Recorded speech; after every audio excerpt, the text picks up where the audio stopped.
السلام علیکم ورحمۃ اللہ وبرکاتہ۔ الحمد للہ وسلام علی عباده الذین اصطفى، اللہم صلی وسلم علی نبینا محمد صلی اللہ علیہ وسلم، اما بعد۔ حضرات محترم، خرید و فروخت کے احکام و مسائل میں شفعہ کے متعلق ہمارا نیا باب شروع ہوا تھا، اور اس کے متعلق میں پچھلی نشست میں اس کی جو مین ڈیفینیشن ہے وہ میں بیان کر چکا ہوں کہ شفعہ سے کیا مراد ہے، اور شفعہ کے متعلق نبی کریم صلی اللہ علیہ وسلم نے جو اس کے حقوق رکھے ہیں،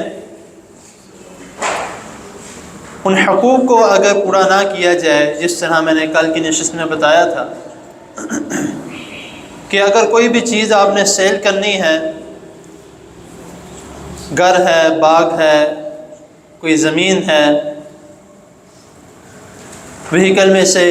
کوئی گاڑی، موٹر سائیکل، اس طرح کی جو بھی چیز ہے، اگر وہ سیل کرنی ہے تو سب سے پہلے اس میں جو حقدار ہیں وہ یا تو شراکت والے جن کا کاروبار میں جو شریک ہیں آپ کے ساتھ، یا تو دوسرے ہمسائے۔ اگر کوئی شخص جو ہے وہ ان سے نہیں پوچھتا اور وہ باہر اعلانیہ طور پر باقی لوگوں سے پوچھ لیتا ہے، یا باقاعدہ اس کے پوچھنے کے بعد اس کا ریٹ بھی طے ہو جاتا ہے کسی سے، تو پاکستان کا یہ قانون ہے اور اسلام کا قرآن و حدیث کے حوالے سے بھی یہی قانون ہے کہ اگر اس کا ہمسایہ یا اس کا شراکت والا جو ہے وہ اس کے خلاف وقت کے جو بادشاہ ہے یا وقت کا جو حکمران ہے، جس طرح ہمارے جو عدالت سمجھ لیں، تو وہ اس میں اس کے متعلق شکایت درج کرا سکتا ہے، اس کے متعلق کیس کرا سکتا ہے۔ لیکن یہاں پر ایک اور بھی بات میں واضح کر دوں کہ اگر کوئی شخص اپنے ہمسائے کے سے پوچھ لیتا ہے کہ میں یہ چیز فلاں سیل کر رہا ہوں، تو آپ کو نہیں چاہیے، اور اس کا جو ہمسایہ ہے یا اس کا جو شراکت میں جو کاروبار میں حصہ دار ہے، وہ جان بوجھ کر کہتا ہے کہ میں خرید لوں گا لیکن مجھے تھوڑا وقت چاہیے، جبکہ اس نے خریدنی نہیں ہے، اور وہ اس بات کا انتظار کرتا ہے کہ جب اس کا ریٹ تھوڑا نیچے آ جائے گا تو تب میں اسے کہہ دوں گا کہ بھائی میں نے نہیں خریدنی، یا میرا ذہن نہیں بنا تو اس وجہ سے میں نہیں خریدنا۔ تو اگر کوئی شخص اس طرح کا عمل کرتا ہے تو یہ دھوکے بازی میں، دھوکہ دڑی میں آ جاتا ہے، اور اس کے ساتھ ناجائز کرنا، غلط کرنا اور گناہ گاری میں، بدنیتی میں آ جاتا ہے۔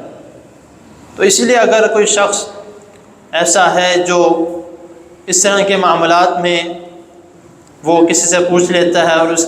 کو اس مسائل کا علم ہے کہ بھئی میں نے جو بھی چیز سیل کرنی ہے سب سے پہلے جو ہے وہ میں اپنے ہمسائے سے پوچھ لوں، وہ کیوں؟ اگر وہ دو باتیں ذہن میں رکھ کے پوچھتا ہے، نمبر ایک کہ رسول اللہ صلی اللہ علیہ وسلم کا حکم ہے، نمبر دو ان حقوق کی فرما برداری کرنے کے لیے، تو اس کا یہ پوچھنا بھی ثواب ہے،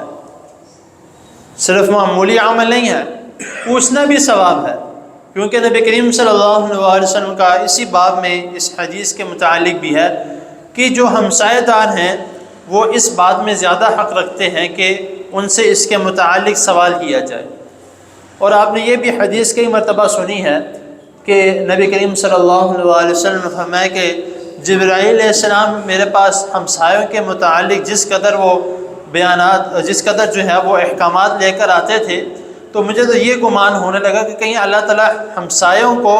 وراثت میں حصہ دار نہ بنا دے۔ لیکن اگر ہمسایہ اس طرح کا ہے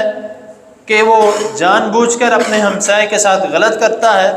اس کے ساتھ دھوکے بازی کرتا ہے، تو اگر اس سے نہ بھی پوچھا جائے تو اسلام اس چیز میں کوئی کسی قسم کا جو ہے وہ گنہگار کسی کو نہیں ٹھہراتا،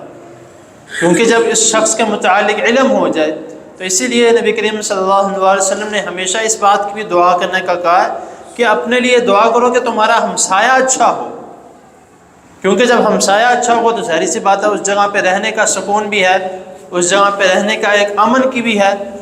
تو اسی لیے اس بات کی بھی ہمیشہ جو ہے وہ دعا کرنی چاہیے۔ اور تیسری بات جو ہے وہ اس باب میں جو آ جاتی ہے کہ نبی کریم صلی اللہ علیہ وسلم نے اس بات کا بھی حکم دیا کہ اگر کوئی شخص کوئی چیز سیل کرنا چاہتا ہے اور اس کا ہمسایہ اس وقت اپنے گھر میں نہیں ہے تو اس کے واپس آنے کا انتظار کرے، اس سے پوچھے، اگر وہ نہ کر دے تو پھر وہ جس جگہ پہ چاہے وہ اس چیز کو سیل کرنا چاہتا ہے۔ لیکن جو نبی کریم صلی اللہ علیہ وسلم نے حکم دیا ہے ہمیں چاہیے کہ اس کے مطابق ہم چلیں، تو انشاءاللہ تعالی اس میں ہمارے لیے برکت بھی ہے، اور